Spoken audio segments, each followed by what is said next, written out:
अमरावती शहरात गांजा, अफीमसह एमडी सारख्या अंमली पदार्थावर शहर पोलिसांनी याआधी मोठी कारवाई केली होती। वेगवेगळ्या परिसरातून लाखोचा अंमली पदार्थ सुद्धा जप्त केला होता।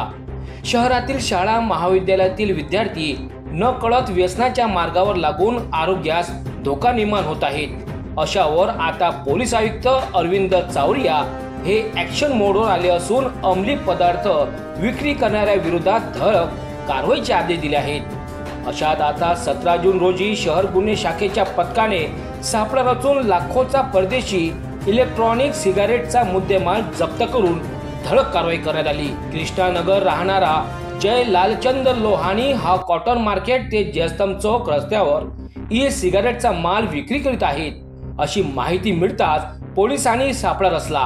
पोलीस पथकाने जय लोहानी याला ताब्यात घेऊन त्याच्या जवळील 2 दुचाकी वेगवेगळ्या कंपनीचे परदेशी इलेक्ट्रॉनिक सिगारेट असा एकूण 4,35,000 रुपयाचा मुद्देमाल जप्त केला। जय लोहानी याच्या विरुद्ध सिटी कोतवाली पोलिसात कलम 275 सह कलम 347 अंतर्गत कारवाई करण्यात आली।